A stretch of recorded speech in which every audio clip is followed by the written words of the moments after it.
understand that. Comes the rain. Oh, yeah, I couldn't hear it. Right on time, right? Brought my umbrella, it's not supposed to rain.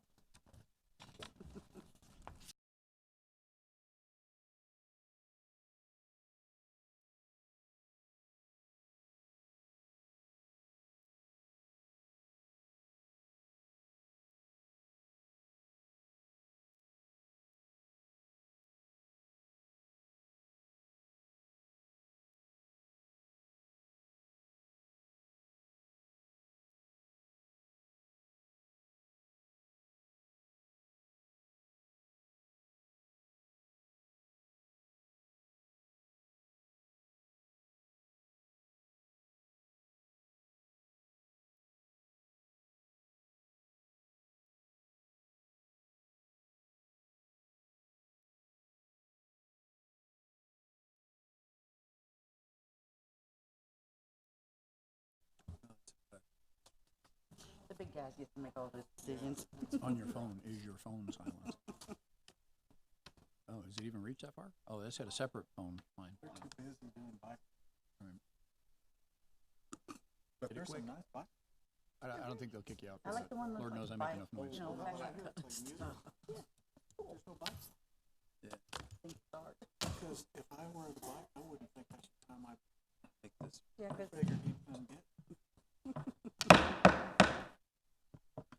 Call the Code Enforcement Board to order. Bobby, could we have a roll call, please? yes, sir. Mr. Weeks, Here. Miss Wade. Here. Miss Dabbs, Here. Mr. Kramer, Here. Mr. Robinson. Here. Miss Norfleet, Here. Miss Casey. Here. That completes the roll call. We'd like to have everybody stand and be it for the invocation and the Pledge of Allegiance, please. Father in heaven, we seek blessings on the task before us. Bless our efforts with clear insight, our deliberations with wisdom, our work with clarity and accuracy, and our decisions with impartiality. We gather to make decisions for our community. May we use only our best skills and judgment, keeping ourselves impartial and neutral as we consider the merits and pitfalls of each matter that is placed before us, and always act in accordance with what is in the best interest of the city of Tarpon Springs and our fellow citizens. This we pray. Amen.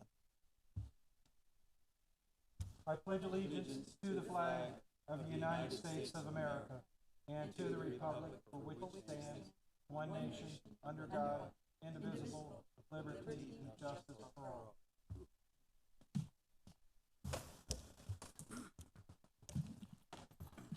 It is the intention of this board to promote, protect, and improve health, safety, and welfare of the citizens of Tarpon Springs by providing an equitable, effective, and inexpensive method of enforcing various codes within the city of Tarpon Springs. Any agitated party who appeals a final administrative order of this board to the circuit court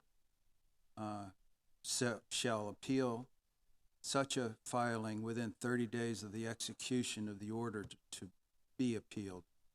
Florida Statute 286.0105 requires any party appealing a decision of this board to have a record of the proceedings to support such an appeal. Procedure of the board is as follows. First, the city presents its witnesses and exhibits, after which the alleged violator is able to ask the city's witnesses any specific questions regarding their testimony, and secondly, the alleged violator is allowed to make a presentation and present his or her witnesses and exhibits. Then the city can question the alleged violator's witnesses. After both rounds of testimony, both on the part of the city and on the part of the alleged violator, each party is asked to give a closing argument, first by the city and then by the alleged violator. After those three steps are taken, this board will close the public hearing portion of the case to discuss it and take appropriate action. Before we begin the public hearings, we will have all potential witnesses stand up and be sworn in by the secretary of the board. If you are a witness or a participant at this time, please stand up, send your right hand, and be sworn in. Do you swear the testimony you're about to give is the whole truth and nothing but the truth? I do. Thank you. Be seated. New business. 18-800000975, 827 Lincoln. Michael Ford Jr. Nobody here. Okay. Case number 8, I'm Officer Steve Gasson, City of Tarpon Springs Police Department Code Enforcement. Been so employed since 2015 in that position. This case before the board is 18-800000975. Property is addressed as 827 Lincoln Avenue. It is a vacant lot with city parcel number 1327152132134800600132. Property owner listed in record is Michael Ford Jr. Exhibit number 1 going before the board are all of my photographs. Exhibit number 2, all notices, including my notice of violation and notice of hearing. Exhibit number 3, administrative documents include case summary, property appraiser, and tax collector records. And exhibit number 4 is the affidavit of posting and a copy of the sign. All notices were mailed to the property owner of record as determined by the Pinellas County Property Appraiser and Tax Collector databases. All my notice of violations and notice of hearing are sent both first class as well as return receipt. And Mr. Chairman, please accept all these exhibits into the record as evidence. Bobby, if you will, please. Yes, sir. We've had contact with the father of this property, Mr. Ford Sr. The case started out December 5th of 2018. It's overgrown. It's a small lot, less than 10,000 square feet. There's trash and debris that were dumped on the property. For whatever reason, I think it fell through the cracks, and I didn't do my initial inspection until May of 2019, May 22nd. We sent the notice of violation at that point in time. It was returned signed by a person. On June 11th, I conducted a reinspection. The lot was mowed, but unfortunately there was a large pile of debris at the front of the property. On that time, we sent the notice of hearing. We did get back the mail return signed. On July 1st, I posted the property, and I noticed there was still debris on the property at that time. It's a smaller amount, and it continues to move closer and closer to the roadway. I conducted a final inspection. Initially, I conducted it yesterday. There was still a little bit of trash or debris out front, and Mr. Ford Sr. met me at the police department and said that wanted to make sure it was in compliance, and I told him what was still wrong, and this morning I went by and it's all cleaned up. So the property as of right now is in compliance with all the violations that the city brought forward to the board. So the purpose here is just to establish the property, because we had been out there a few times and we continue to get complaints on that. And I enforced that with Mr. Ford, that the purpose of doing this is just to get him to keep track of that property a little more aggressively than he had in the past. Unfortunately, he's another person that suffers from the random dumping problem that occurs when you own a vacant lot, but he understands that, and he assures the board he'll take care of that. So before the board were violations of City Ordinance 8-22, accumulation of trash, City Ordinance 8-40, duty to maintain private property, and 8-52, which deals with mowing, trimming, edging, and keeping debris off of the property. As I stated, the property is currently in compliance, so I'm requesting the board establish the property for those 3 violations for any future violations, and that's all the city has. Okay, thank you. Can I hear a motion? Yes.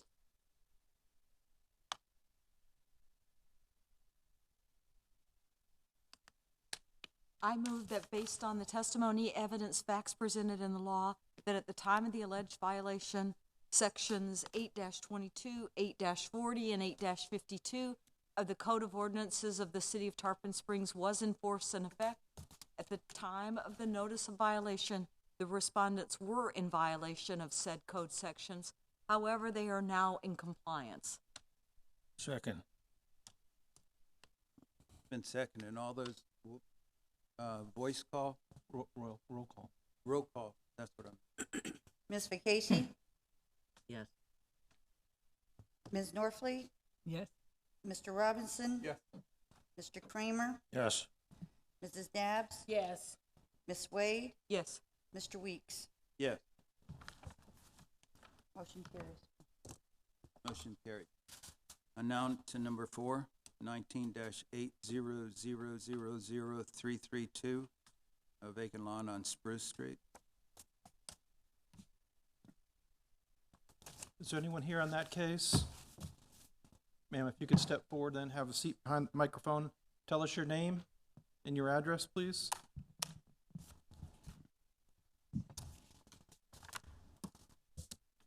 My name is Phyllis Newberg, and the address is 540 West Spruce Street, the vacant lot. I'm really here on the behalf of the owner of the two lots that are adjoining this vacant lot. Okay, hang on a second then. Okay. City needs to present its case. Oh, I'm sorry. Thank you. Officer Steve Gasson, City of Tarpon Springs Police Department Code Enforcement. Case before the board is 19-800000332. This is a vacant lot west of an established address of 540 West Spruce Street. Property owners are listed as John and Vakina Bulafentis and Emmanuel and Alexia Renios. The parcel number is 1227153983400000340. Exhibit number 1 going before the board are all of my photographs. Exhibit number 2 are my notice of violation and notice of hearings. Exhibit number 3, administrative documents, case summary, property appraiser, and tax collector records, affidavit of posting, and a copy of the sign is exhibit number 4. I believe the photographs have been presented to the representative, and those photographs and exhibits that were given to them are exact copies of what's being presented to this board. All notices were mailed to the property owner of record as determined by the Pinellas County Property Appraiser and Tax Collector databases. All notice of violations and notice of hearing are sent both first class as well as return receipt. And, Mr. Chairman, please accept all these exhibits into the record as evidence. So, ma'am, are you saying that you're here to represent the property owners? Well, Or are you here to represent the neighbors? owner of lots 55 and 54. What happened was. No, hold on a second. You need to answer the questions. So, are you here representing the owners of this property? No. Okay, so you can have a seat back out here, ma'am. You're not a party to this case. Okay, If the city wants to call you as a witness, they'll be able to do that. sure. I misunderstood. I thought you were here on behalf of the owners of the property. Okay, you're not. You're here on behalf of neighbors. Okay.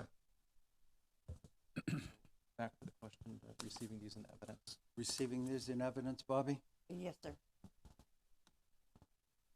Thank you. We have had contact with the one of the owners via both email and phone call. The case started May 13th, 2019. We got a complaint. I believe what the situation is it looks like these two properties, the vacant lot and then the adjoining one at 540 West Spruce.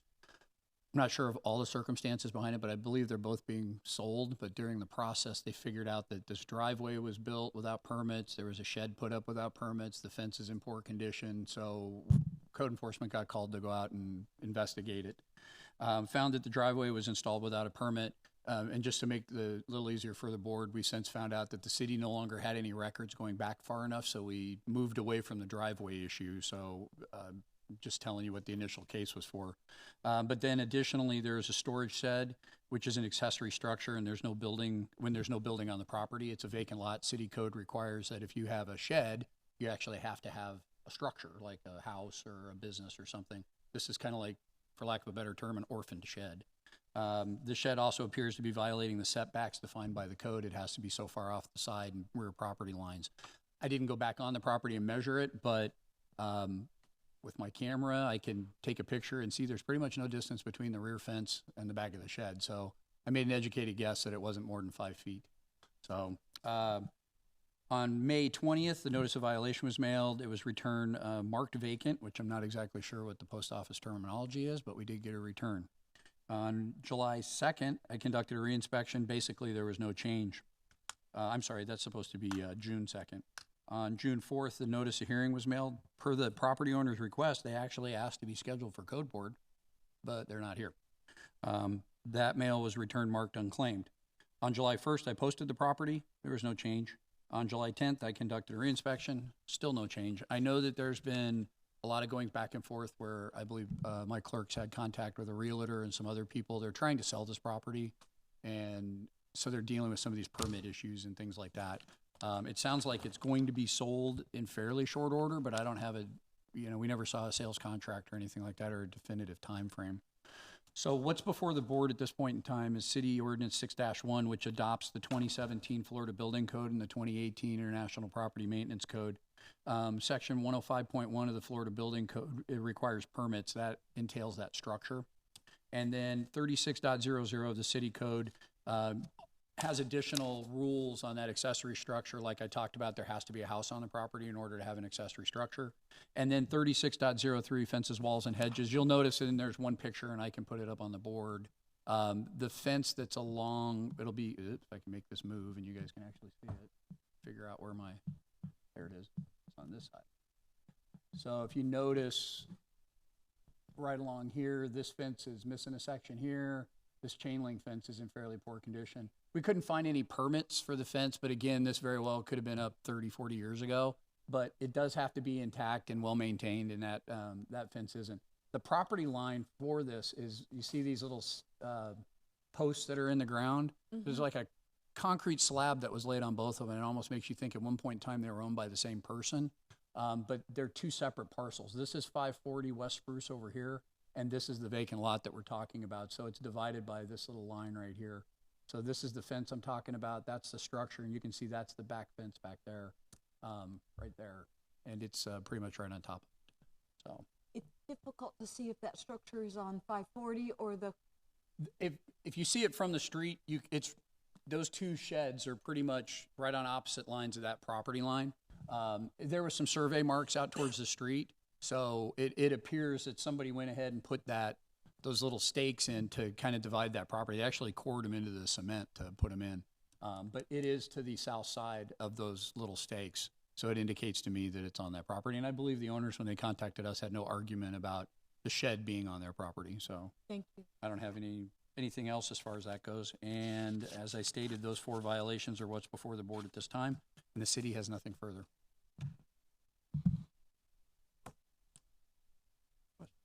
Questions? No I move based on the testimony, evidence, and facts presented in law that at the time of the alleged violation, section 6-1 of the Building Code IPMC, City Code 105.1, City Code 36.00, and City Code 36.03 of the Code of Ordinances of the City of Tarpon Springs was in force and effect, the respondents were in violation thereof. Second. Roll call, Bobby? Ms. Casey? Yes. Ms. Norfleet? Yes. Mr. Robinson? Yes. Mr. Kramer? Yes. Mrs. Dabbs? Yes. Mrs. Wade? Yes. Mr. Weeks? Yes. Motion carries. Second part of the motion. Do you have any contact with these people to know about how long it will take them to resolve the issues? I was just handed a note that says they hope the sale will go through tomorrow, and they will then get permits and take care of the code issues. So 3 weeks, 4 weeks? If the sale's going to occur tomorrow, I say a month would be reasonable to take care of those, because it's simple as you can tear the shed down, either remove the fence. Those things can happen fairly expeditiously. And what's weird is that fence is like right in the middle of that parcel. So if anybody ever did want to do anything with it, they'd have to take the fence down anyway. So, but the shed is not going to be allowed. About the only solution for the shed is to have it removed. So a month is completely reasonable to take care of that. And we have no, we had one prior was, we were unable to determine what it was. So I'd asked the board, $25 a day, I think is reasonable at this point. All right. And if the property sells tomorrow, this will apply to the new owner as well? I would refer that to Mr. Trask. So the answer is that the current owner has a legal obligation under Florida Statute 162 to provide the information to the new owner after, frankly, prior to the sale. So it will not show up as a lien on the property, but it will show up as an order entered, and it needs to be resolved. Otherwise it's going to attach to any other property that these 4 individuals own, after the fact. So, hopefully, the order can be emailed once it's done, or provided to the purchasers as quickly as possible. Okay, thank you. I move that the respondent shall have until August 8, to bring the property into compliance with code sections IPMC 6-1, City Code 105.1, City Code 36.00, City Code 36.03, or suffer a fine of $25 per day for each day thereafter that the respondent remains in violation of said code sections. Second. Roll call, Bobby? Ms. Vaquesi? Yes. Ms. Norfleet? Yes. Mr. Robinson? Yes. Mr. Kramer? Yes. Mrs. Dabbs? Yes. Mrs. Wade? Yes. Mr. Weeks? Yes. Motion carries. Motion carries.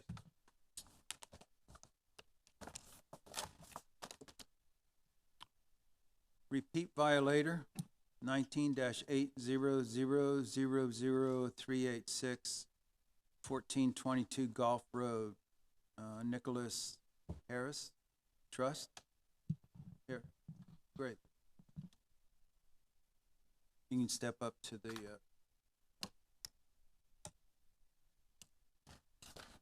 area over there.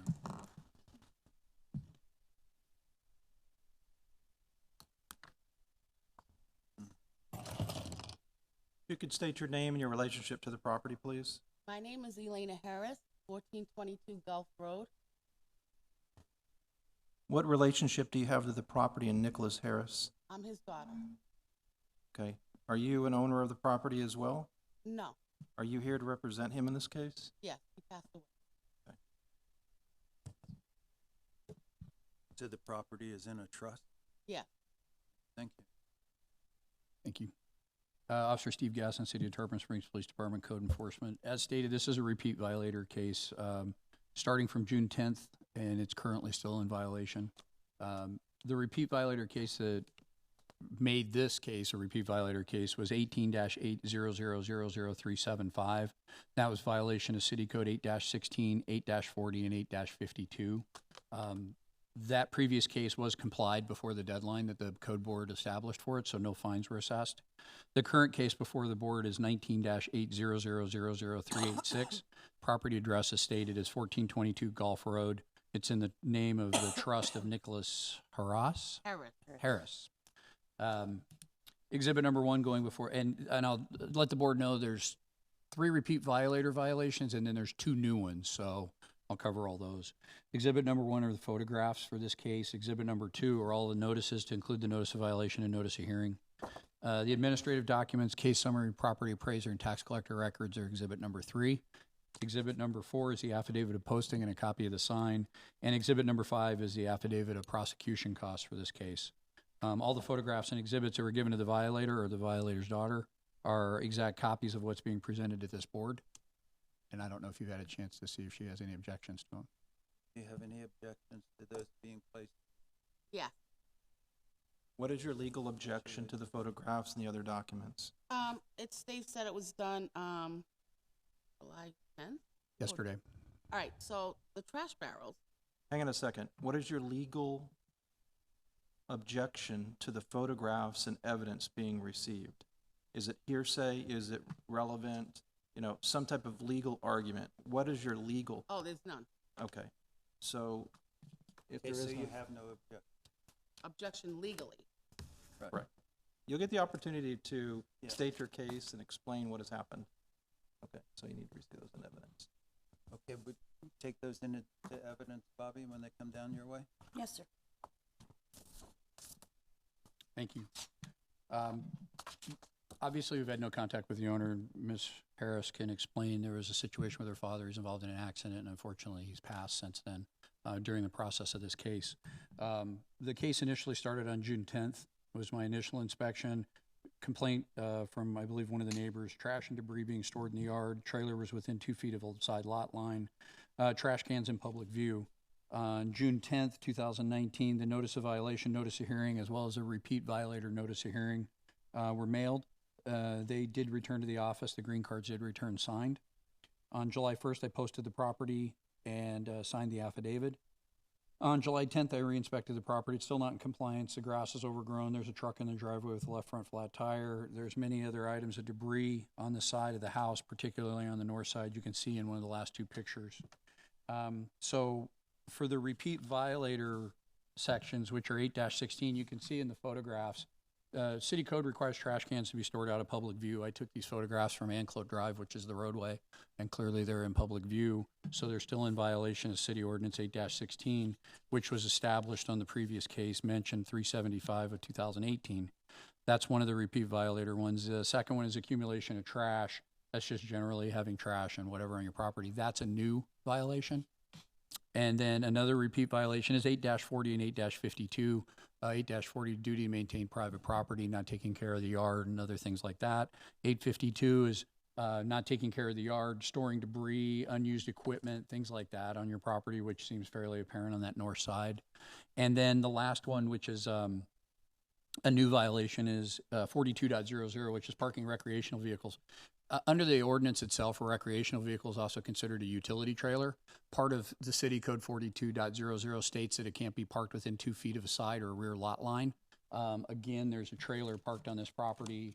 It's the blue one in the photographs, and it pretty much is right up against the fence on the north side of the property, to the point where I could barely see anything between it.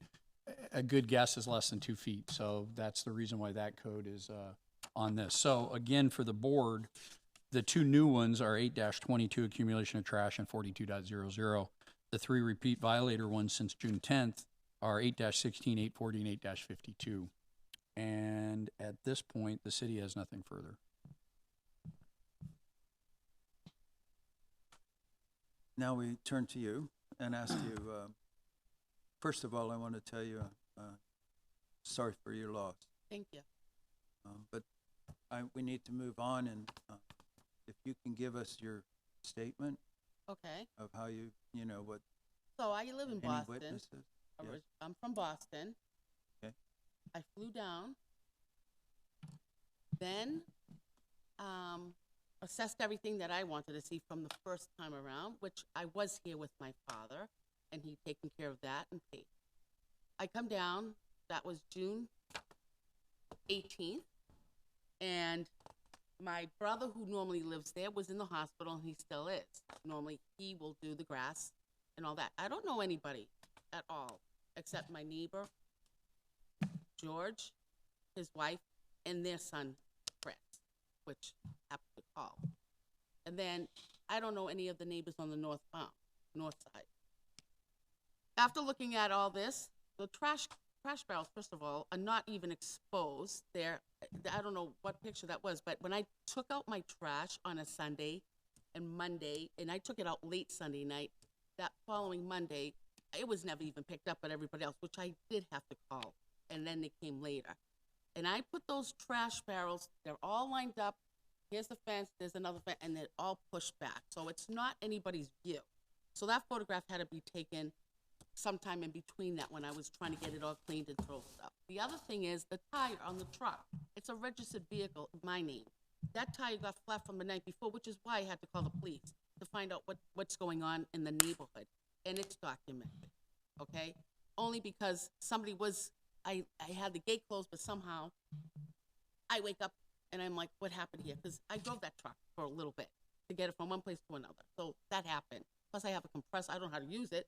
Someone else will put the flat.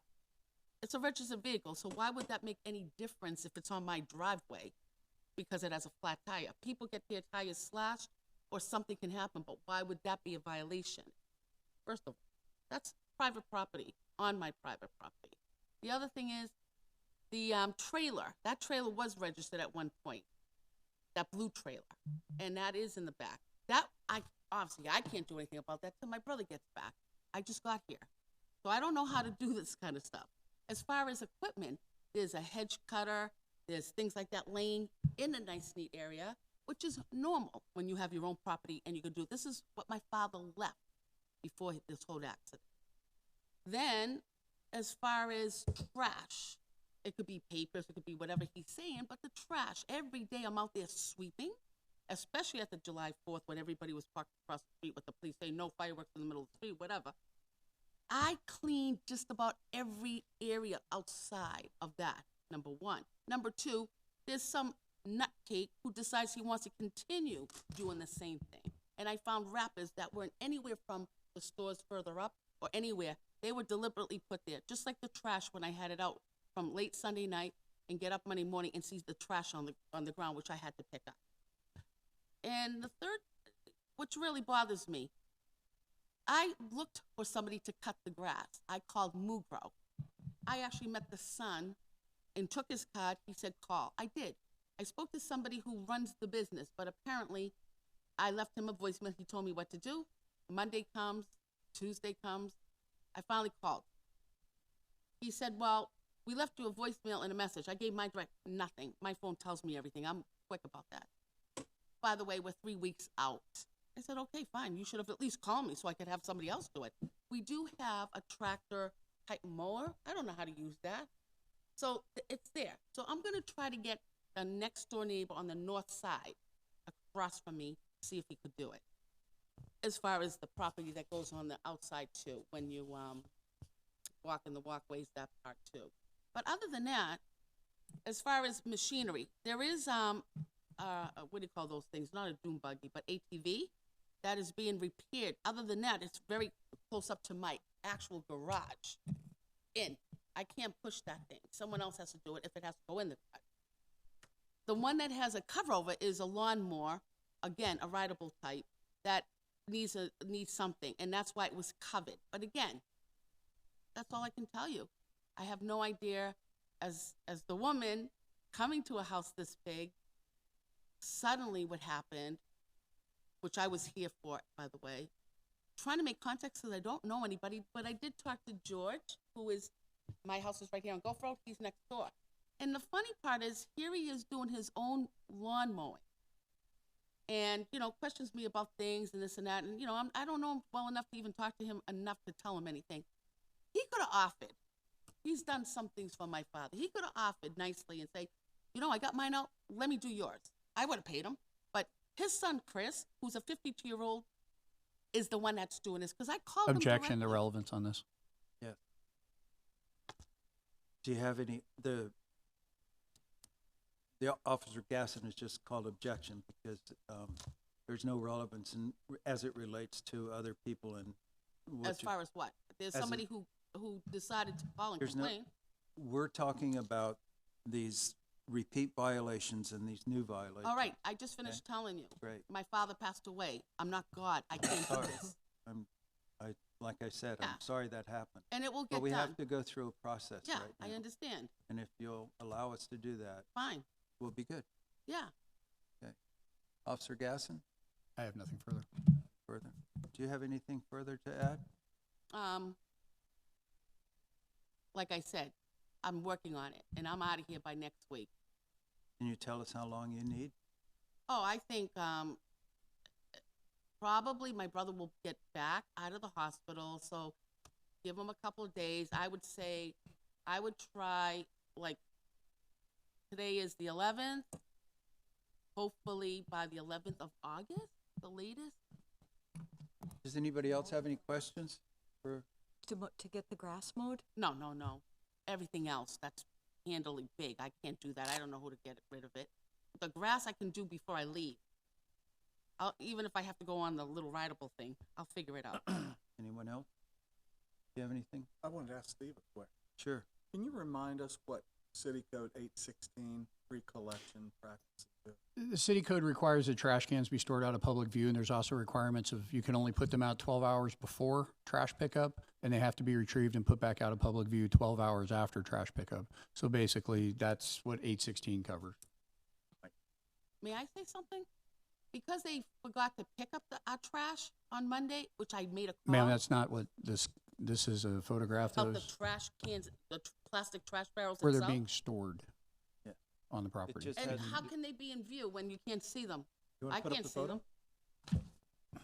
Then explain it from the photo? Yeah, explain it. Photographic evidence that they were. Okay, I understand. Maybe because I was cleaning and sweeping and using at the time, and he took a photograph at that moment. Yeah, I mean, this was when the original violation occurred. June what? It was June 10th. Okay, As you can see, I pulled out two because they were in the garage, and I was trying to clean behind it. Okay, can I ask a question? Because Sure. I kind of skipped Go over that. I ahead. don't know if I'm out of. Did you receive a notice of violation from the city? Like I said, I had just arrived, so I Okay, had to go. did you receive any paperwork from the city of Tarpon Springs for a notice of violation Yes, for a repeat? because I Okay. had to pick them up. All right. Certified. On the repeat violator notice of hearing, did you happen to read it? I did, and I Okay. remember talking to my father. And then the one part that says notify Right. code enforcement when the violation is no longer, or it's been taken care of. Did you notice that part? Yeah. Did you call and say the trash cans have been moved to the city? No. Because Okay, that's all I have. Okay. All right. Let's, I think this needs to be done in two parts. Yes. Okay. I'm gonna go for the new violations first, and I'll make a motion. I move based on testimony, evidence, and facts presented in law that at the time of the alleged violation, sections 42.00 and City Code 8-22 of the Code of Ordinances of the City of Tarpon Springs was in force and effect. The respondents were in violation thereof. Second.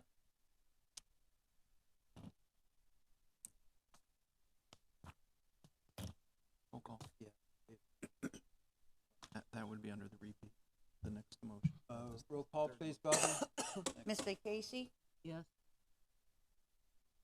Ms. Norfleet? Yes. Mr. Robinson? Yes. Mr. Kramer? Yes. Mrs. Dabbs? Yes. Ms. Wade? Yes, Mr. Weeks? Yes. Motion carries. For the repeat. and then the second motion would be for the repeat violations. Well, let's finish up with the first one. So you haven't provided for a compliance date or a dollar amount for the fine. Okay, sorry. So we'd ask the police officer to give you his recommendation before you move forward on that. She stated August 11th. I think 2 weeks is reasonable. Well, actually, we're a month away from that. But what that is encompassing is basically storing or cleaning up some trash and taking care of the two trailers. I think 2 weeks is reasonable for that. Their previous fine for the other violations, which are not these, was $25 a day, and I would mimic that again because these are new at $25 a day. I move that the respondent shall have 2 weeks, so from, The let's 11th? do it until July 29th to bring the property into compliance with code sections 42.00 and 8-22, or suffer a fine of $25 per day for each day thereafter that the respondent remains in violation of said code sections. Seconded. Roll call. I'm sorry, who did second? Mrs. Vaquesi Oh, did. I'm sorry. Thank you, Ms. Vaquesi. Ms. Vaquesi? Yes. Ms. Norfleet? Yes. Mr. Robinson? Yes. Mr. Kramer? Mrs. Dabbs? Yes. Mrs. Wade? Yes, Mr. Weeks? Yes. Your motion carries. Now we need to do the repeat. May I say something? Not yet, ma'am. We're not done. And the repeat violations, we need a motion.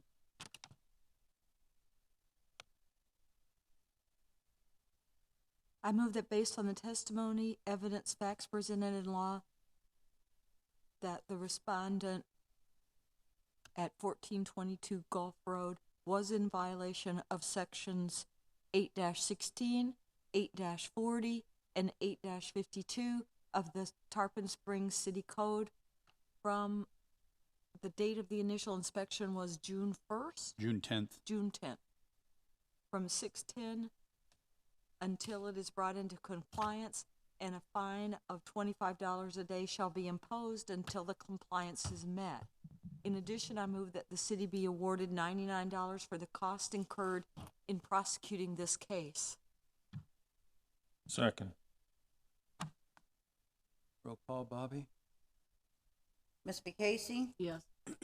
Ms. Norfleet? Yes. Mr. Robinson? Yes. Mr. Kramer? Yes. Mrs. Dabbs? Yes. Mrs. Wade? Yes. Mr. Weeks? Yes. Motion carries. Okay, so I'm going to go ahead and explain to you what has happened. No, I just want to know what it means by the two trailers. Okay, well, you can talk to the code enforcement officer after the hearing today and get your specific questions answered. I'm going to go ahead and tell you what has happened here at the code enforcement board. The Code Enforcement Board has found a repeat violation of 8-16, 8-40, and 8-52. The fine began to run on that property on June 10th and is running at $25 a day. In addition, the Code Enforcement Board has ordered that you bring the property into compliance with Section 42.00 and 8-22.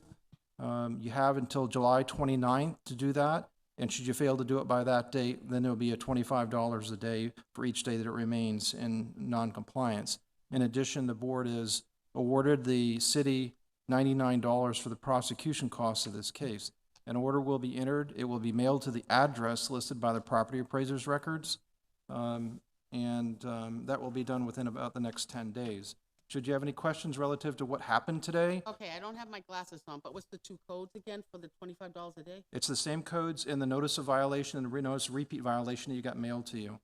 So if you have other questions, you can contact the Code Enforcement Department tomorrow and get those questions answered before you leave to go back up north. So,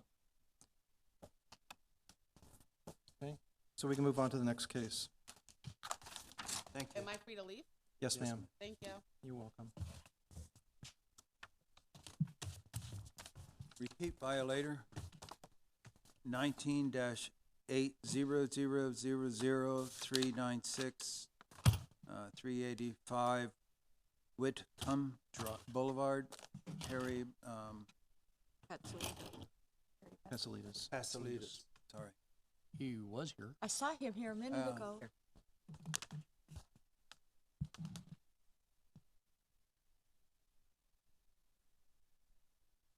You're up, Mr. Pasalitas. Oh.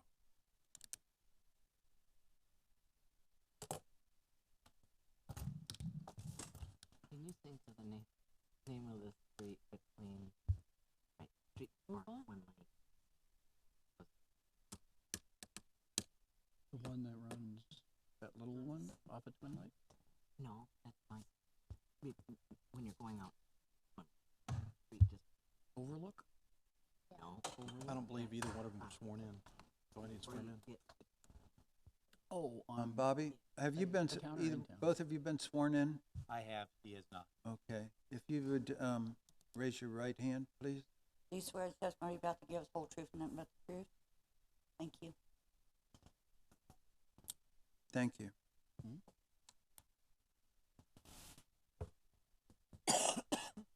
Sorry, we're good. Officer Steve Gasson, City of Tarpon Springs, Code Enforcement. This is a repeat violator case from June 10th, 2019 till today, or it's still ongoing. It's a repeat violator stemming from case number 18-800000692, which was a violation of 8-40, 6-1, and 133.02. At that time, it was a fine of $25 a day and a prosecution cost of $366. So far, those fines have not been paid. Repeat violator case, also case 16-800000387 of 8-40, 9-1, and 303.1. That was when the property was established. There was no fines. The case before the board is 19-800000396. Property address is 385 Whitcomb Boulevard, owned by Harry and Anna Patsalitas. Exhibit number 1 going before the board are all of my photographs. Exhibit number 2 are all of my notices to include notice of violation and notice of hearing. Exhibit number 3, administrative documents, case summary, property appraiser, and tax collector records, and any related emails. Exhibit number 4 is affidavit of posting and a copy of the sign. And exhibit number 5 is the affidavit of prosecution costs. Photographs have been given to the violator, so I don't know if he has any objections to them. Any objections, Mr. Pasalitas? No, sir. Okay. All of the photographs and exhibits were given to the violator, exact copies of what's being presented to this board. All notices were mailed to the property owner of record as determined by the Pinellas County Property Appraiser and Tax Collector databases. All notice of violations and notice of hearing are sent return receipt as well as first-class mail. And, Mr. Chairman, please accept these exhibits into the record as evidence. Bobby, please accept those when they get to you. Yes, sir. This case stemmed from a complaint into the Code Enforcement Department, and just for the record, we've had no contact with the owner up until today in our department. Started on June 10th. The initial complaint was the yard was overgrown. When I did the inspection, I found the yard was overgrown. There was a rear fence gate open. The rear yard was also overgrown, and then the right-of-way between the street and the sidewalk, which is required to be maintained by the property owners, was also overgrown, and part of the front yard was overgrown. On June 11th, the notice of violation, notice of hearing, and a repeat violator notice of hearing were mailed. The green card was returned not signed, but the United States Postal Service tracking shows it was delivered to the Oldsmar address on June 17th. July 1st, the sign was posted and an affidavit of posting was completed. On July 10th, the final inspection was conducted, and I took photographs from that date. Part of the front yard had been mowed. It appeared the rear yard had been mowed. It was hard to see. And then the right-of-way out front has still not been taken care of. And basically, I can show the board. This was on the wrong monitor, so hang on. This was June 10th. This is part of the front yard. This is a neighboring property. This is a sidewalk. I'm basically in Whitcomb Boulevard where I'm standing. And then I'll bring you up the picture of the right-of-way as soon as I can figure out where my mouse went.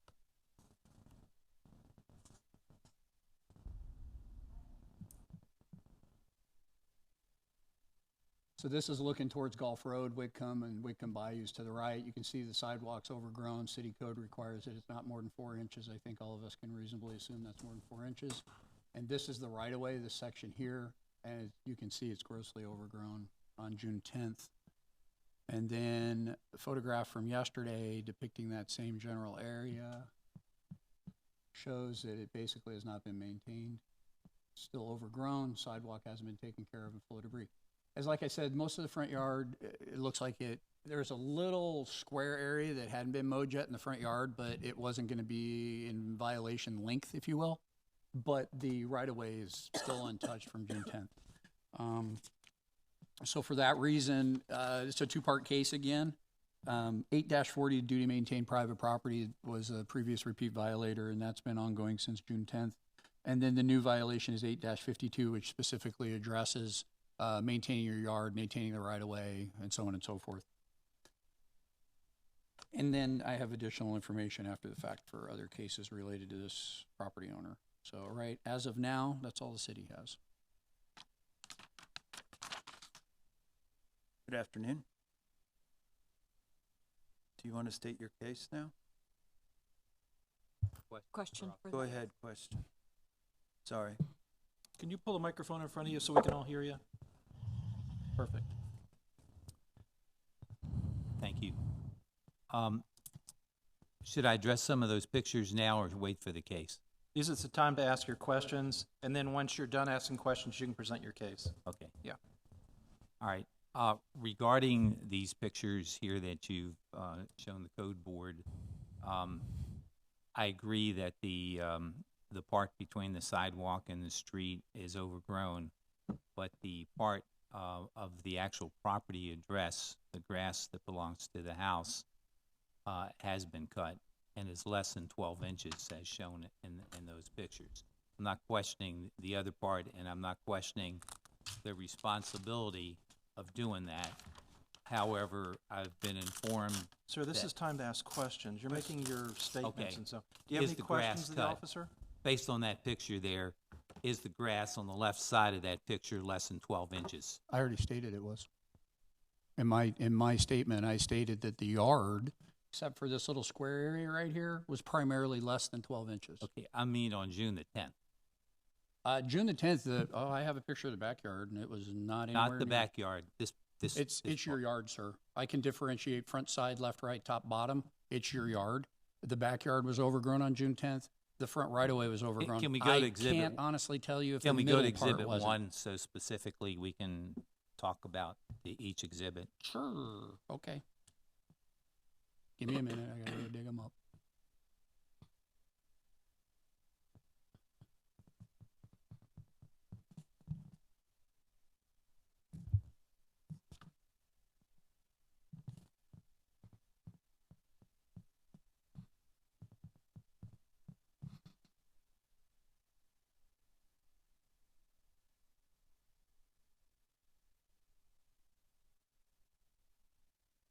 Well, this is your front yard on June 10th, to the left, all of this area.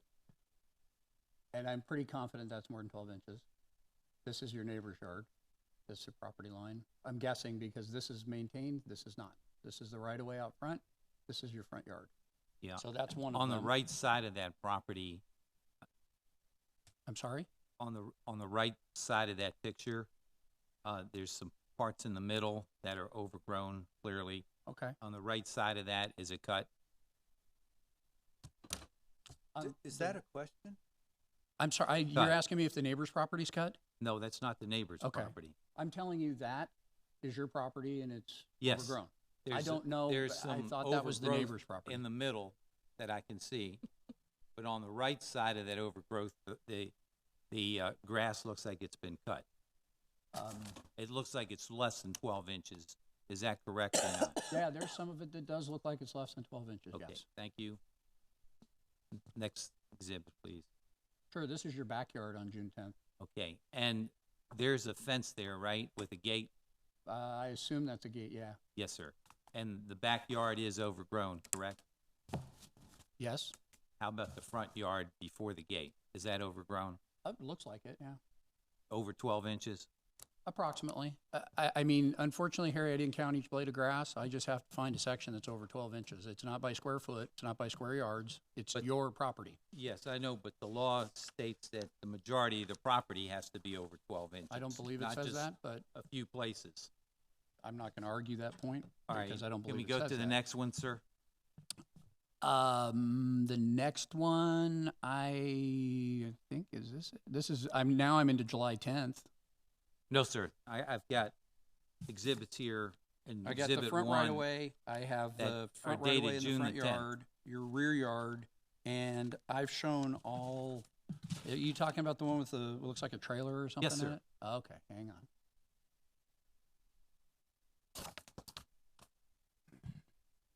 Okay.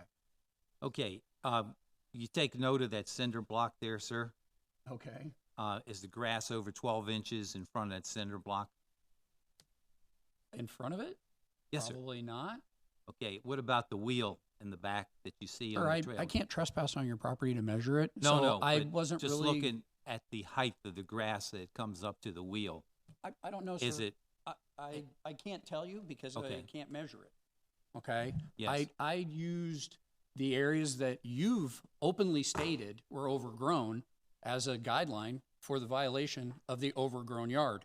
Okay. I don't stipulate on percentages. We're not dealing with burns on a person, 2%, 5%. okay, I'm just asking the question, Okay, sir. I understand, but I'm Does just it look telling like you. it's over 12 inches or not? If Well, you say no, I then would probably that's say fine. this area is. So a good 6 feet from it is overgrown. This, not so much. This is. And Right there most where of the your wheel pictures is. have that. I mean, there's areas that are not and areas that are. Inches is like this, that would take it halfway That's up the reasonable. wheel. So do you believe that the grass is over 12 inches up the wheel? On that particular wheel, on the outside of it, probably not. Okay, thank you. You're welcome.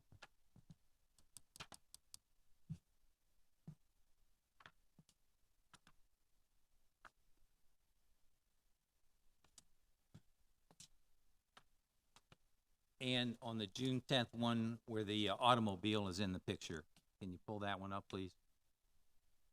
The July 10th has an automobile in the picture. No, July 10th, I'm The sorry. white Mercedes. Okay, you included that, I'm sorry. Okay, you don't want that one? That one? Okay, no, good. All right, let me ask you this.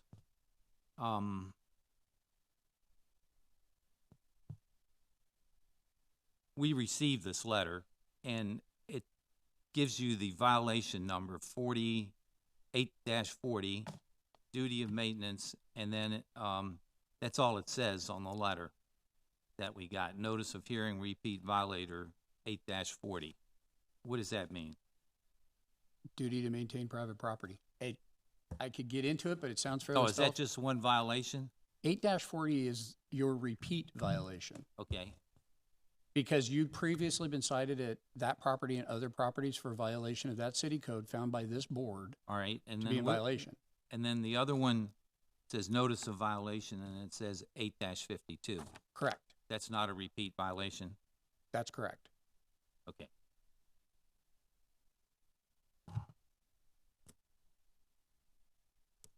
Do do you agree that, your job as a code enforcement officer requires you to work with people to help them come into compliance? No? No, you don't think that working with people to bring them into compliance is part of your job? No, actually, I don't. Okay. Did you deal with by the way, this is a rental property, Ms. Varghese, resides there, at least to her. Did you, knock on the door or try to contact her at all? No, sir, I did not. Why not? I'm not required to by law. Okay. Did you send her a letter? No, sir, I did not. So how's she to know to fix her yard? You're the property owner. State law requires I notify you. You would then take care of dealing with your tenant and your property.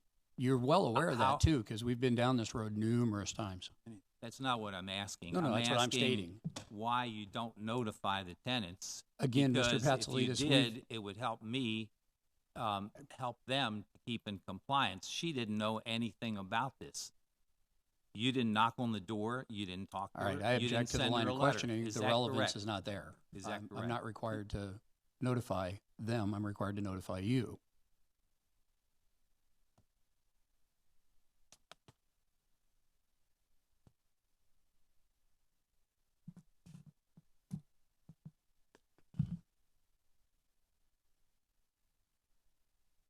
Do you recall what the weather was like during that period in June?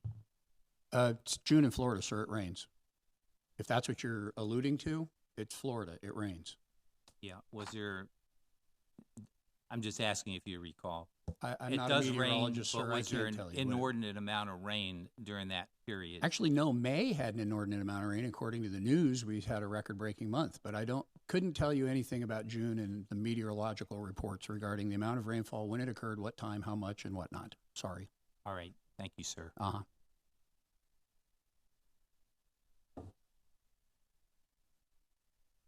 So do you want to state your case now or after your question? Yes, sir. Please go right ahead. Okay, I'd like to introduce the tenant at the place, Ms. Sharon Varghese, and ask her some questions for the board to hear. Go right ahead.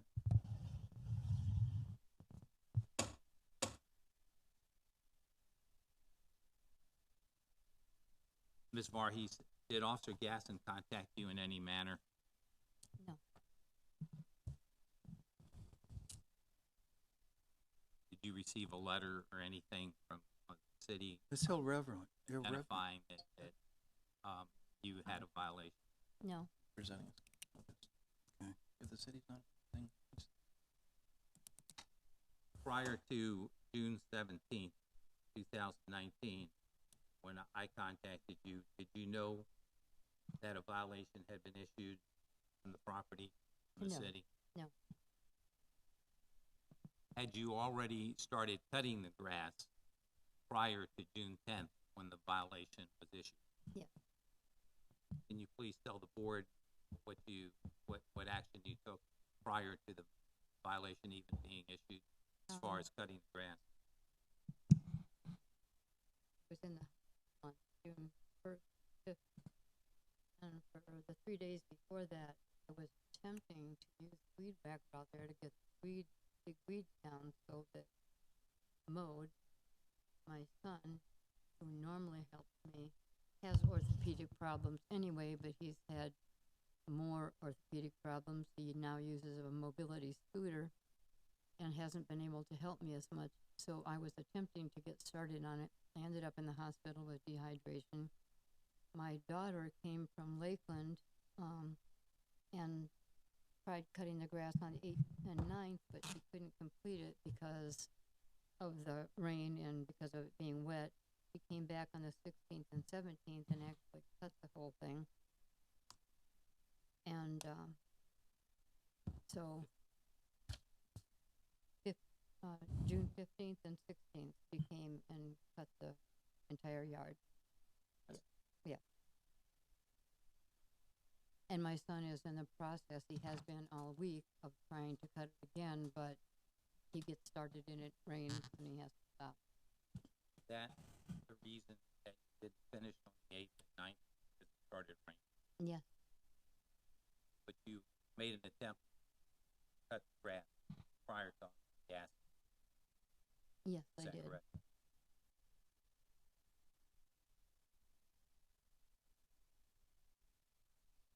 You're in the hospital. I'm right. After my first attempt of a couple of days trying to weed whack from my wheelchair and a walker. Was there a significant amount of rainfall period just before the hospital when you were trying to cut? I would object to that because of the same reason. She's in the hospital. How can she determine what the rainfall is at her house? So the relevance on that question. So, Mr. Chairman, you need to act upon that. You need to decide whether or not you're going to sustain the objection. In other words, you're agreeing with the city, or you're going to overrule it. I'm And- sustaining the, Was there, on the, when you observed either through the hospital window or out on cutting grass, you feel there was usually extraordinary amount of rain during the period prior to cutting grass? Yes, Did the grass grow faster than normally as a result of the extensive rain? yes, Did the rain cause the grass to grow higher than what it would have grown during the normal cycle period of cutting grass? yes, If the rains weren't there, would the grass have been cut? very likely, yes. I'm sorry, could you repeat your answer to that? I said very likely, yes. Okay, thank you. Therefore, before your regular cycle of cutting the grass may have been higher than normal, correct? Yes, Because of the rain. Is it your responsibility to cut the grass per the lease agreement? yes, Have you requested and received reduction in grass based on your agreement to cut the grass? no,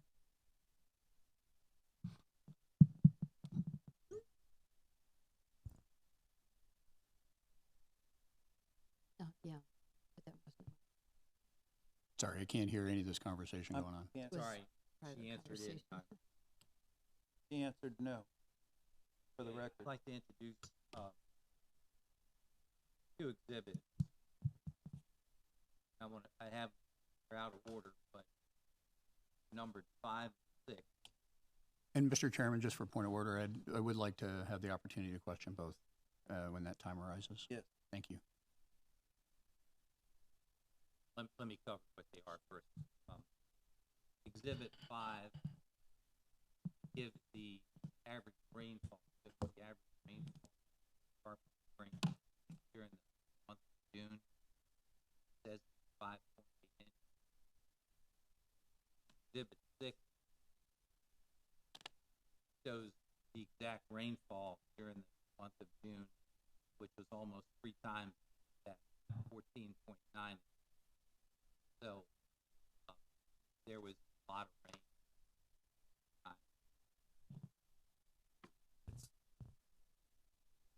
I have no objection. I have no objection. No objection.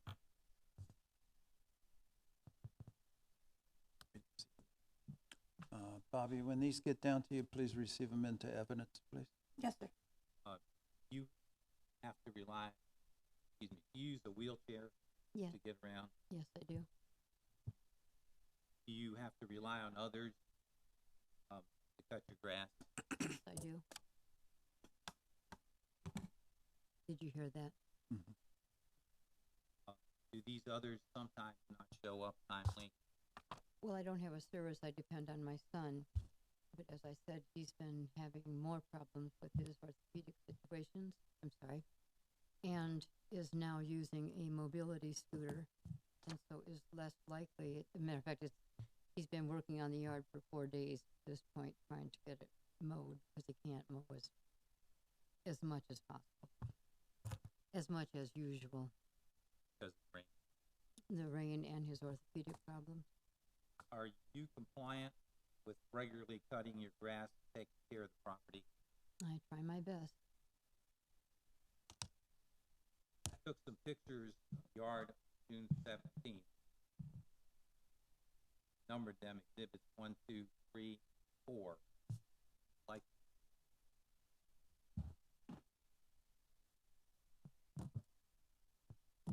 and are these pictures of the property? Of our yard? Yes. That is. Yeah. And is the grass cut? Yes, Grass cut in exhibit 2? yes.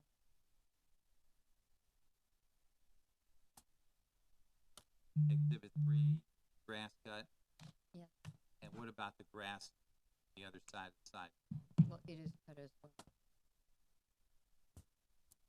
And exhibit 4, grass cut and on the other side of the sidewalk as well?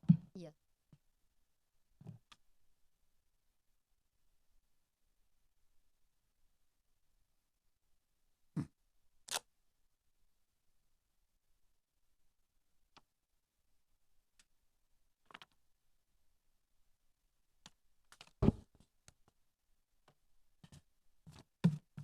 Do these You're stating these were taken June 17th? Yes. Okay, can you explain to me then how the right-of-way between June 10th and July 10th managed to grow? Let me pull up the picture. Okay, so right-of-way, June 10th. Okay, you agree that's June 10th? That's probably right. I'm talking the area where the yellow guy wires are between the street and the sidewalk. It's your property, correct? Yes or no? Is it your property? Yes. Okay, thank you. So July 10th, the white Mercedes picture, July 10th, same property? So I'm really super curious how 7 days afterwards, that got shaved down to nothing, but yet these two pictures appear to be pretty much unkept for a month. So I would object to the relevance of these photos and I'd bring into question the dates that they were taken. These dates I took the picture. Interestingly enough, there's palm fronds in this one picture that are in neither picture, but I have a picture from 2017 when he was cited previously for this property, which kind of mysteriously looks like these. So I would object to these. I believe that they're not the correct date and time. And they're the property, but I don't believe they accurately represent the violations conveniently. So I would object to them for those reasons. Can I see those, please? As a matter of fact, I think I have the 2017 picture right here. This was the 2017 one. So it is not one of these. So, but it's interesting that grass managed to grow that much. And I drive by this property daily, probably. Okay, so you need to make a determination whether you're gonna receive those into evidence or you're gonna object. Determination. I've got my phone here with Hold on a second, sir. Yes, sir. So the question is if you want to sustain the objection, they do not come into evidence, or you can overrule the objection and receive them into They're evidence. sustained. Okay. Sustained. Okay, so they're not gonna be received in evidence, so let me do this for the case of, any type of appeal, we're gonna mark them as being tendered, but not received. Okay. You understand what I'm doing? Yes, sir, Okay. I do. I object seriously to that. And what I'd like to do is introduce my phone, let the board take a look at it, that shows the exact date pictures that I took. And my witness has already verified that those pictures depict how the property looked on that date. So we've got two people stating that the pictures were taken on that date, and you have an objection by the officer, and the reason that the grass grew, for the reason that I've been telling you guys, is all the rain. The rain made the grass grow more than it should. It rained 3 times more than average during that month of June. So I'd like to introduce myself. Sir, we can't do that. We're gonna need to keep your cell phone then, so, Well, can you download this? no, sir, that's your case in chief, and you had the opportunity to do it. That's why I printed the picture. But Okay. I'd like the board to take a look at my cell phone, see the date, and match them up with the picture. We're not gonna do that because I need to keep the evidence for the purposes of appeal, and I can't keep your phone. And the chairman has already acted upon these particular exhibits. If they're the same ones in your phone, he's already responded, and he's sustained the objection. So I am not going to let the board look at the phone and then you not have that in evidence for the purposes of an appeal. There's a picture of the date on- Yes, all right. Mrs. Voorhees, I'm showing you a picture of my phone, taking these pictures, and at the top says Mr. Chairman, I thought we've addressed the photographs already. Okay. We've already, 19. Is that correct picture similar to the one that you just saw that we tried to enter as an exhibit?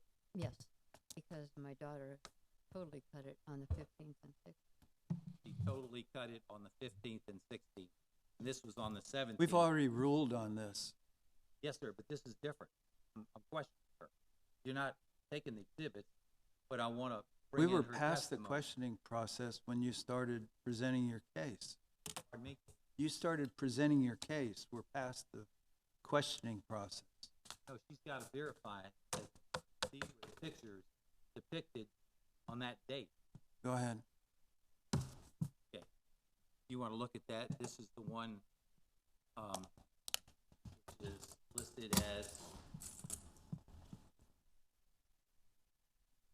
Exhibit 2.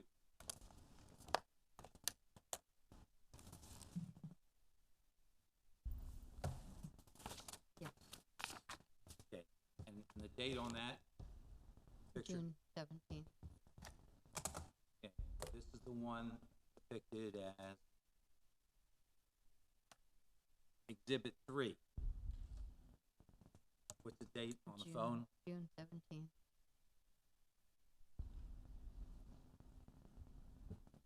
This is one that's depicted as Exhibit 4. What's the date on the phone? June 17th.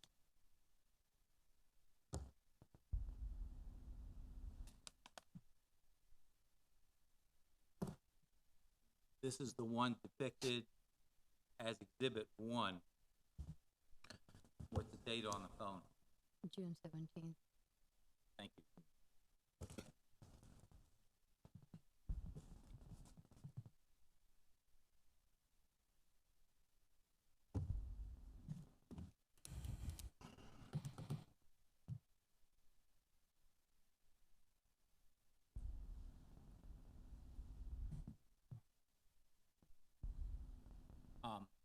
Is there any other information that you have that you'd like the code board to hear? Yes, the yard is in the process of being cut. It's mostly cut now. That easement, I believe you call it, which is between the sidewalk and the street, is very, very tall. My son that cuts the grass is developmentally disabled, and I noticed that he hadn't finished that, and he said, well, that's the city's property. I don't have to mow that. And I explained to him that, yes, that's the city's property, but we do have to mow it. But since I told him that, he's not been able to mow it because of the rain. Anything further? Yes. Thank you. You want some?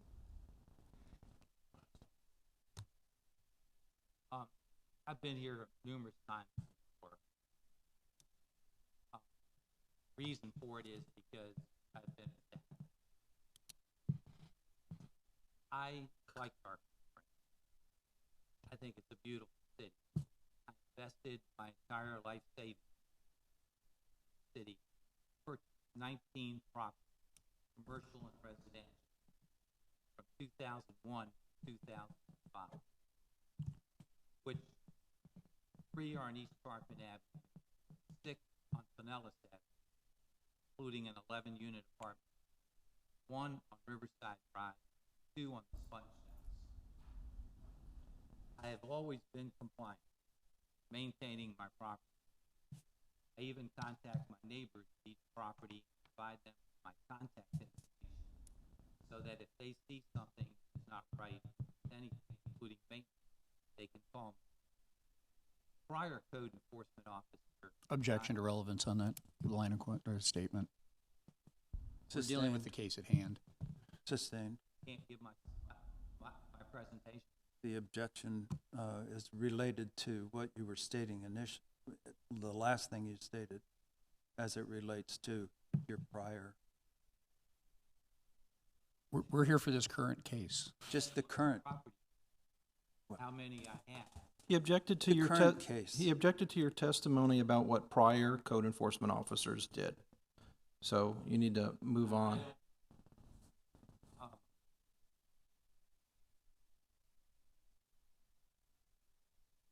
Well, I don't know how to bring this in, but I never had any prior code. We had a very good relationship. Work trying to bring property. There was a violation. Gas doesn't off gas doesn't leave. Leave code do. So that's why.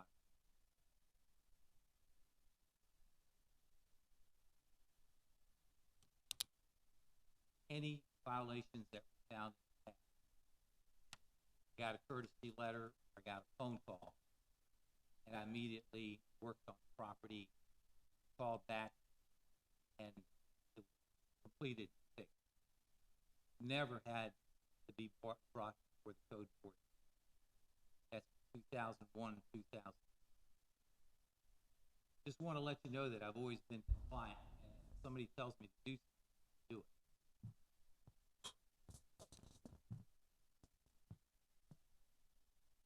Believe that Ms. Varghese, who is handicapped, has been brought out. Please deserve some extra consideration and patience from the office or the board in their efforts to take care of the rental property. And as she testified, started cutting the grass before the applicant provided violation didn't finish the charge. And during this period, as those exhibits show, there wasn't excessive amount of rain in June caused the grass to grow a lot quicker than it normally grows.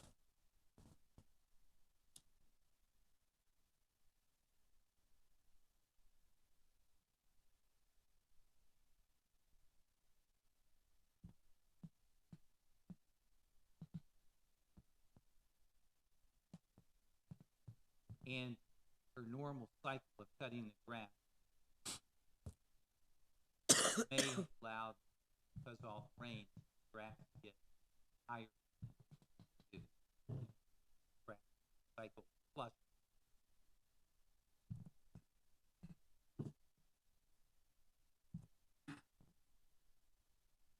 So what I'm respectfully asking the code board to consider this situation, and based on our effort, her effort to cut the grass, my effort to make sure that the grass is cut, and as shown June 17th was cut, I'm asking the board not to test the fine. Thank you. thank you. Anything else? Can I ask a couple of questions? Sure. Just really quick. Yeah, Ma'am, how long have you lived at the property? A little over 2 years. How long? A little over 2 years. Okay. Were you there about September 20th of 2017? I'm sorry, what was Were you that? there September 20th, 2017, right after the hurricane came through?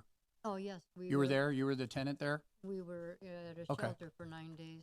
All right. Who do you pay your rent to? Mr. Patzalides. Okay. If you've got a problem with the house, who do you call? Mr. Patzalides. Okay. I have no further questions. So we close the public portion of Close the the meeting. public portion of this, and I'll entertain a motion. This has gone on so that I'm confused now. Okay, let's, There's two separate motions. That's what I thought. Yeah, you've got a repeat violation. I would suggest you do a separate motion than the new violations, just like you did the prior case. Handle them as two separate matters. It's gonna be a little bit easier. And the prosecution costs are related to the prior repeat? For the vi- repeat. do the repeat. Okay. Mhm. All right, let's do the new violation first. I move based on testimony, evidence, and facts presented in law that at the time of the alleged violation, section 8-52 of the Code of Ordinances of the City of Tarpon Springs was in force and effect. The respondent was in violation thereof. Second.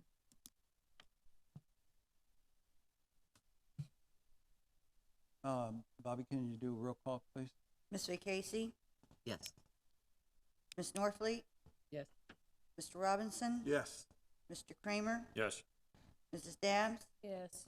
Mrs. Wade? Yes. Mr. Weeks? Yes. Previously, his fines were 125. Well, there's a few, actually. Mr. Patsalides has a couple of cases. Currently, one case owes the city approximately $18,000. That was a water case. He had another case for a vehicle, $246, still not paid. $366 not paid for a violation of 8-40. That was $25 per day. He made a comment about being compliant. Obviously, that's not the case. And so for this particular one, Object to that statement. I object. You made me non-compliant by establishing that voice. okay. I don't have a recourse for that. He was fined, so he hasn't complied. Moving forward, for this particular one, the prior case was $25 per day. I think we're still moving up with this. He's got a prior case that was $50 per day. So I think for this particular one, it's reasonable to go $75 a day. And it's already, the two kind of go hand in hand. Once he complies, the other case, the repeat violator case, will cease at that point in time. So I would say 2 weeks for the 852, and that'll, you know, but the 840 is driven by the 852. So Okay. if that makes any sense.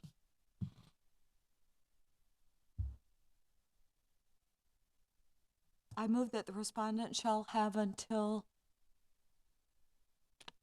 July 18th to bring the property into compliance with code section 8-52 or suffer a fine of $75 per day for each day thereafter the respondent remains in violation of said code section. Second. Is this on the repeat? No, this question? is on the new violation. On the new violation. Okay. That's a week Second. a week to get it mowed. Yep. So that was seconded. And Bobby, do a roll call? Ms. Vaquesi? Yes. Ms. Norfleet? Yes. Mr. Robinson? Yes. Mr. Kramer? Yes. Mrs. Dabbs? No. Ms. Wade?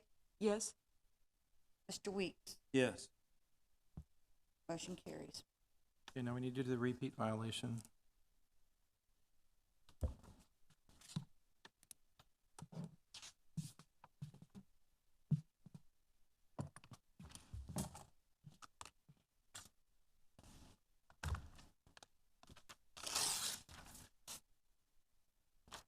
I move based on the testimony, evidence, facts presented in law that the respondent, Mr. Patsalides, was in violation of code sections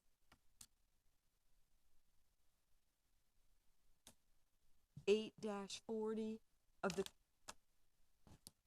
Tarpon Springs City Code from June 10th until it's not in Still not in compliance. until such time the property is brought into compliance, and a fine of $75 per day shall be imposed until the compliance is met. In addition, I move that the city be awarded $99 for the costs it incurred in prosecuting the case. Second. Bobby, roll call, please. Ms. Vaquesi? Yes. Ms. Norfleet? Yes. Mr. Robinson? Yes. Mr. Kramer? Yes. Mrs. Dabbs? No. Ms. Wade? Yes. Mr. Weeks? Yes. Motion carries. Summarize this. So, Mr. Patsalides, you've been found in violation of Code Section 8-52. You've been given until July 18th to bring the property into compliance. If you don't bring the property in compliance with 8-52, there's going to be a $75 a day fine for every day after July 18th. In addition to that, the Code Enforcement Board has found you in violation of Section 8-40 as a repeat violator. The fine began to run on June the 10th at $75 a day. It'll continue to run until the property is brought into compliance with that code section. The The Code Enforcement Board also awarded $99 to the city for prosecution costs in prosecuting the case. The order will be entered within about 10 days and will be mailed to the address listed by the property appraiser and tax collector. If you have any other questions, you can ask and talk to the Code Enforcement Department after this meeting. Okay, thank you for your time. Thank you. Repeat violator 19-800000418, 710 Pent Street. DeLang Wade? I don't think he's here. Nobody's here? He's in Okay. China. Okay. Officer Steve Gasson, City of Tarpon Springs Police Department Code Enforcement. This is a repeat violation from June 18th till it's still ongoing.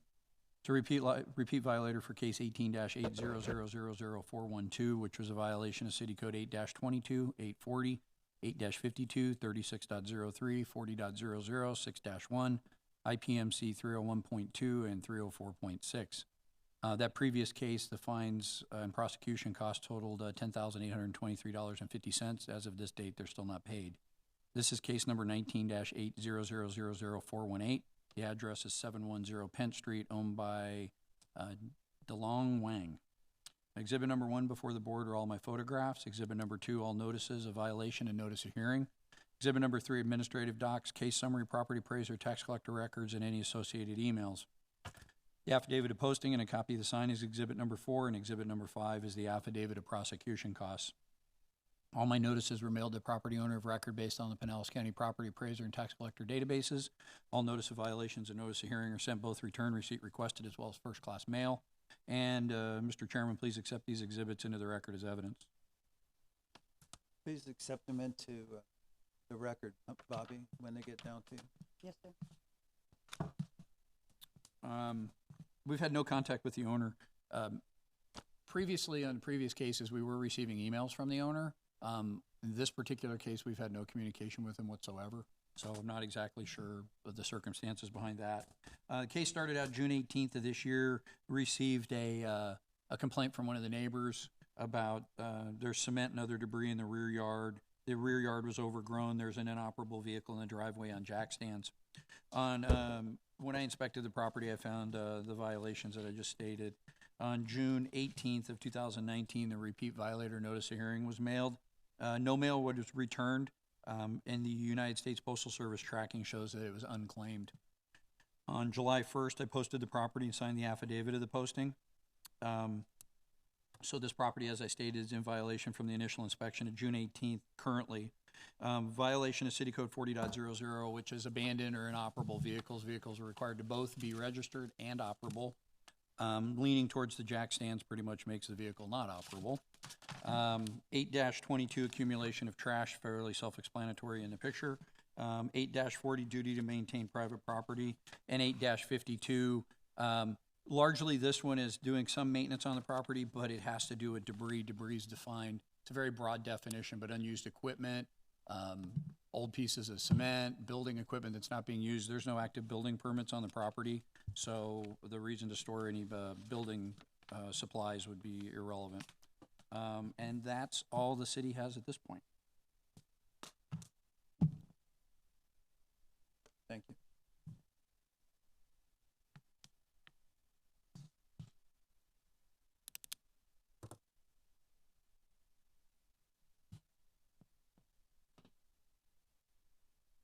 Waiting for the evidence to get down.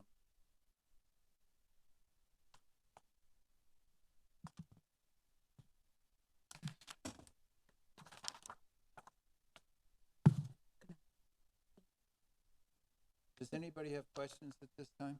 The previous violations have been satisfied or have not? They were in compliance. Well, actually, I take that back. As you guys are well aware, you have 7 violations. You have to comply all 7 violations for the case to be compliant. He still has one hanging out there. It's like a fence violation, which isn't this one. So that previous one is still accruing and has not been paid. And then we're dealing with a whole bunch of unrelated ones, but they were the same as the repeat violator case, if that makes any sense. And the So- fine at that time that was assessed, It was $100 per day. and that's still ongoing?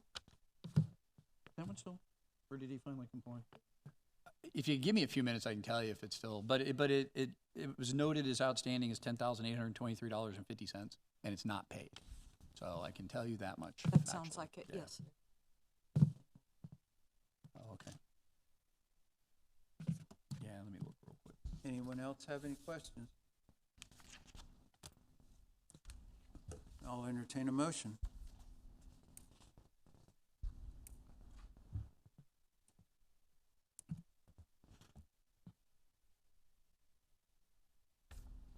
I move that based on the testimony, evidence, facts presented in law, that the respondent, DeLong Wang, was in violation of sections 8-22, 8-40, 8-52, and 40.00 of the Tarpon Springs City Code from June 18th of this year until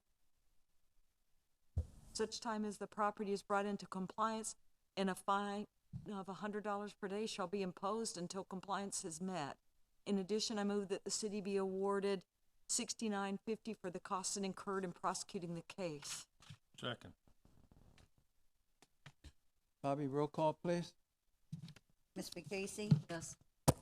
Ms. Norfleet? Yes. Mr. Robinson? Yes. Mr. Kramer? Yes. Mrs. Dabbs? No. Ms. Wade? Yes? Mr. Weeks? Yes. Motion carries. Motion carries. Affidavits of compliance, Yes. All 18-800000701, vacant lot on 757 Bay Shore. Move we accept that affidavit of compliance. Second. All those in favor say aye. Aye. All those opposed, same sign. Motion carries.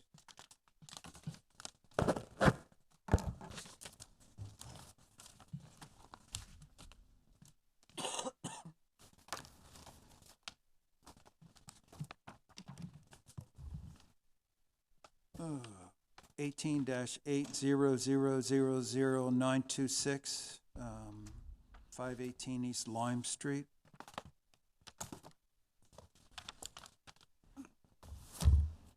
This is an authorization for foreclosure. You want me to go ahead and handle that? There is a memo that's coming from the city attorney's office asking for authority to begin is there anybody here in this case? These Okay, why guys don't you are. step down here? Before we go ahead and forward, if you could state your name, please, and your relationship to the property.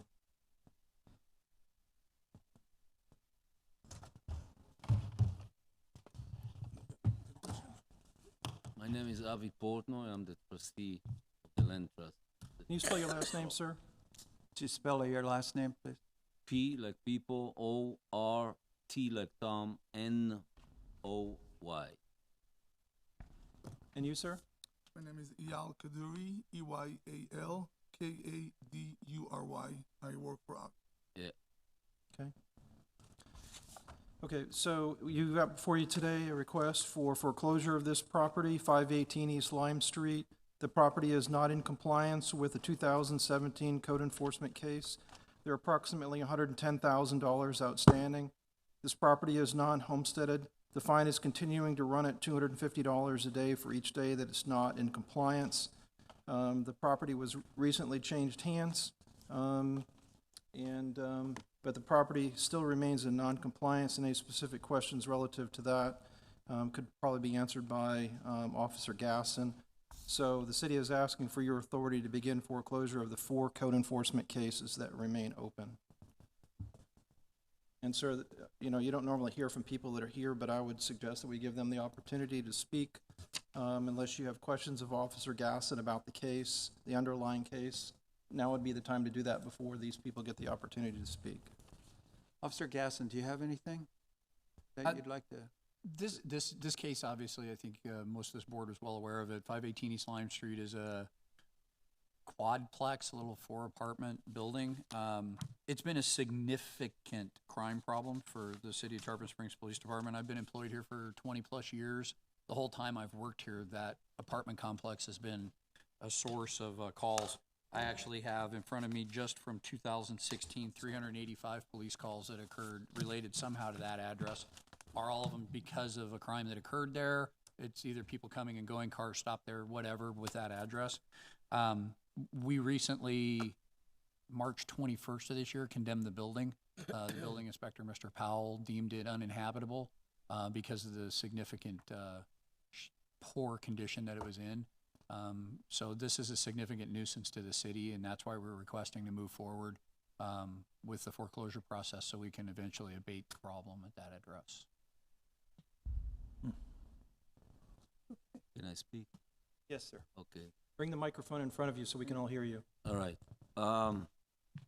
This property was purchased on last June 21st by a group of investors. And in order to comply and rebuild this place and put tremendous amount of money into it. Now, we were not aware that things like that happening. And we want to do, there is a lot of money. We purchased it, it cost us like $55,000 just 2 weeks ago or something like that. And we're willing to put more money in order to make it. I don't know why it needs to be, demolished or whatever you want to do. It's a block structure. This is that's why we got into it. It's a good potential to do with it something, and we have the experience to do it. We do a lot of them. So why won't you give us the chance to do it? We put the money. We're willing to do everything. We can pull out permits. We have all what we need to do it. There is no reason to take it down. There are no people living there. That's the time to do everything. I know maybe the people from before, when we went over that, we didn't see that there are any violations or anything, any liens or something like that. But we're willing to go forward and do whatever it needs to be done. So give us the chance to do it. We have the experience of 30 years.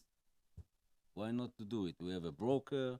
We have a general contractor. We have everything that's needed to do it. That's the time to do it. So let's go and do it. That's all what I can say. When did you buy the property? On June 21st of this year. 2 weeks ago. Hmm? Then we got into this problem. You weren't aware of this when you bought your title company didn't say anything about any Go over that with the prior owner. It was a quit claim deed. We didn't go forward, to do the whole. It was a good deal for us. We came with the money and we do it. And we know that we came to not to leave it as it is, because that's not our point. The point is to renovate, make it really nice.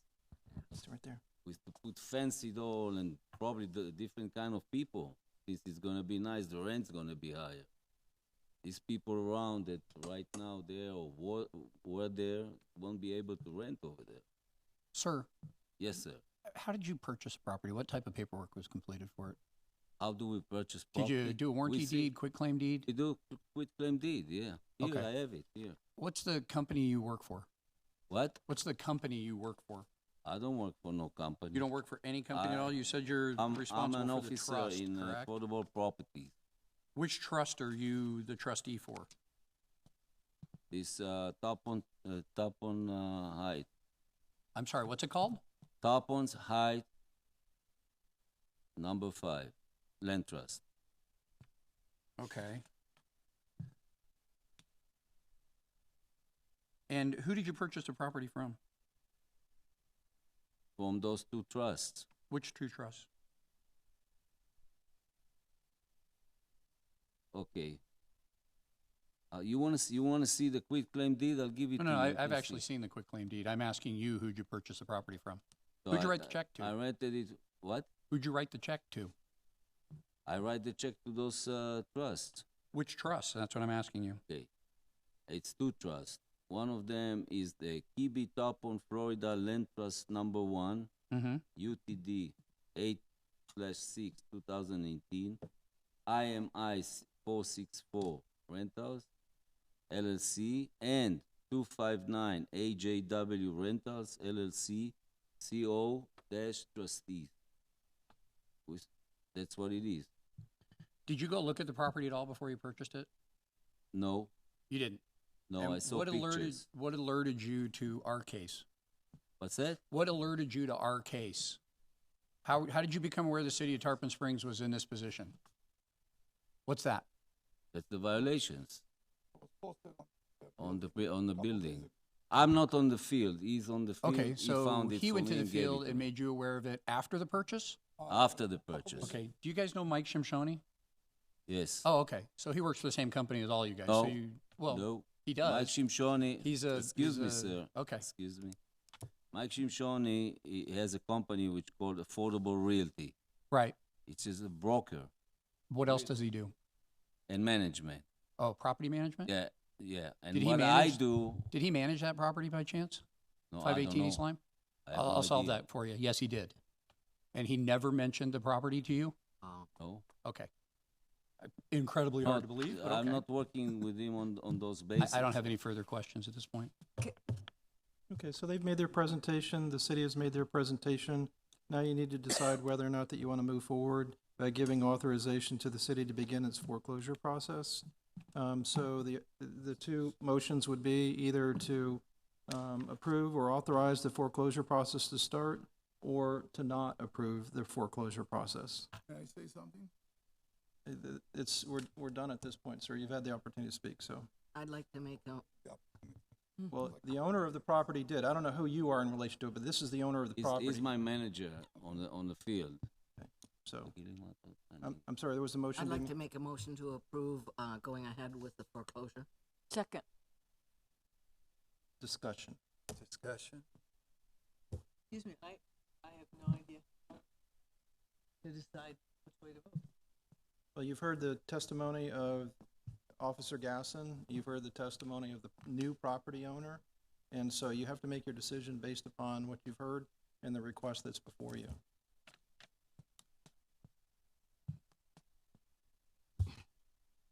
Any further discussion? Offer a motion?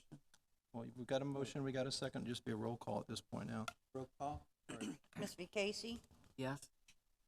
Mr. Robinson, Yes. Mr. Kramer, No. Mrs. Dabbs, Yes. Ms. Norfleet, No. Ms. Wade, Yes. Mr. Weeks, No. 4-3. Okay, so the motion passed. The board has authorized the foreclosure of the property. So we can move on to the next agenda item. Thank you for your time.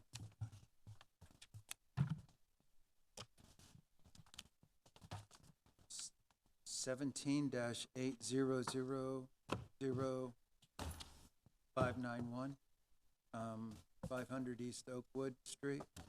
This also is a request for foreclosure of this property. This is a property that is non-homesteaded property. There is a small building located on it. There is an outstanding fine of approximately $102,000. The fine continues to accrue at the rate of $250 a day.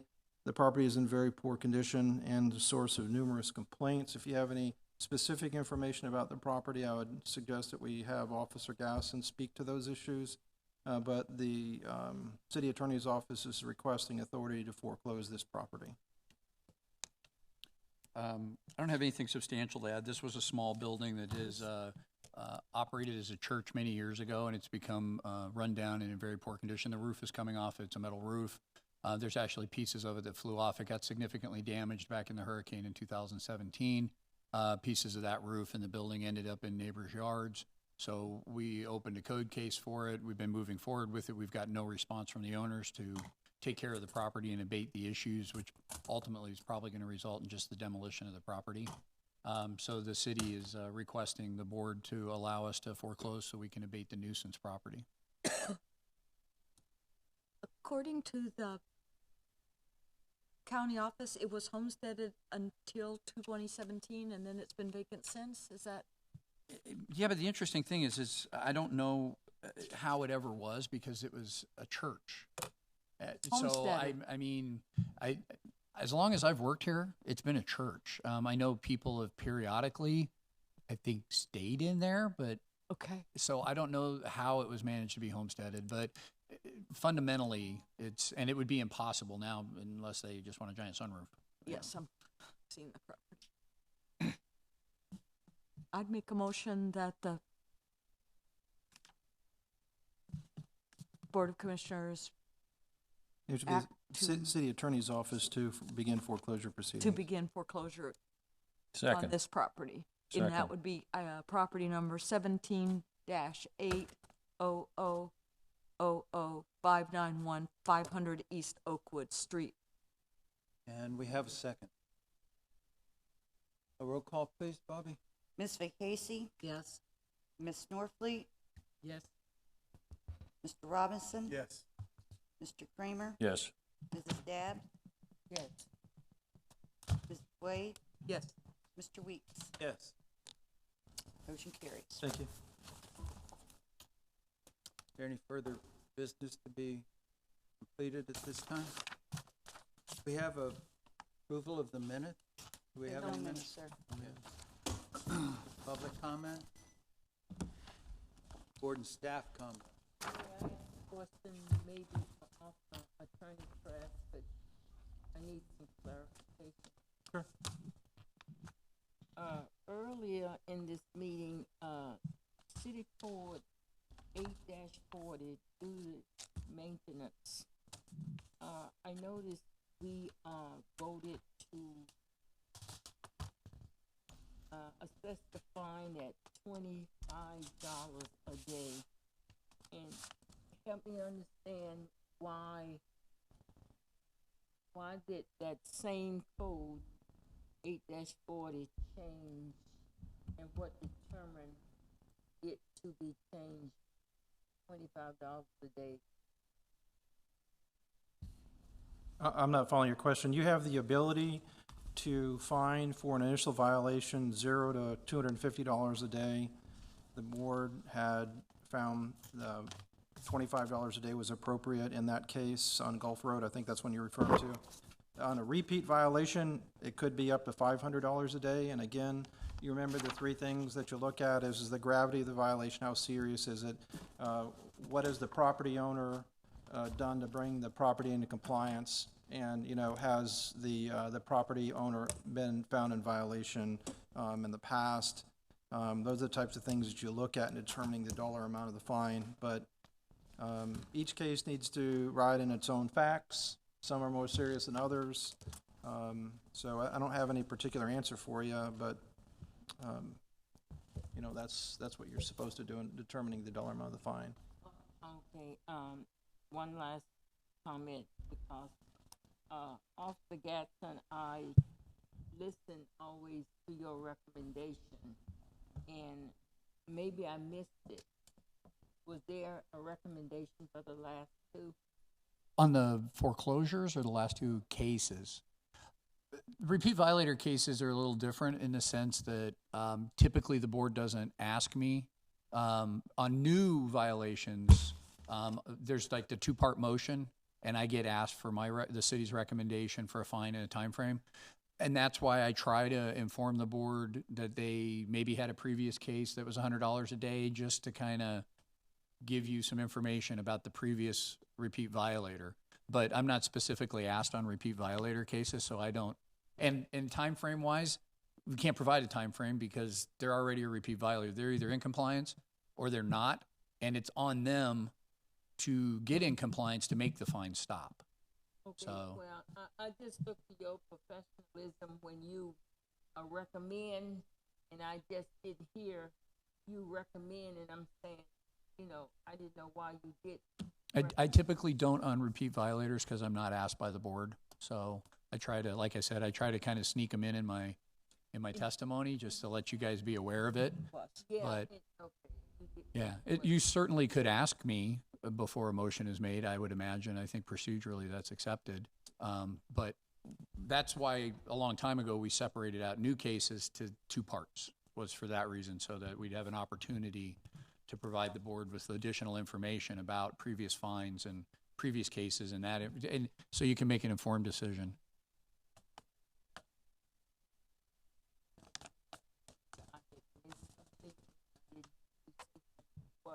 And I just like to be thorough in the decision that I make. I do not want to do it as much as possible with the rules. Yeah, understood. Thank you. Thank you. Any comments by anybody? I'd make a comment that, we don't need just one person making, Motions. motions. But she does it If well. we could spread it out a little bit, that would be nice and give her a break. These have changed since I left the board, and I'm just I'm watching what Julie does. Yeah. So, and what you did today, I would have done. So evidently, I'm catching on. So I will start helping out a little bit more. Feel free to jump in. All right. Any further questions or comments? Okay. Adjournment. I was going to say, I appreciate all of you guys, because I know I do bring, I've managed to, and I probably am going to doom myself for saying this, but our caseload has been a bit reduced. I know I do bring some interesting cases, but it is making a significant difference. The now 4, almost going on 5 years I've been doing this.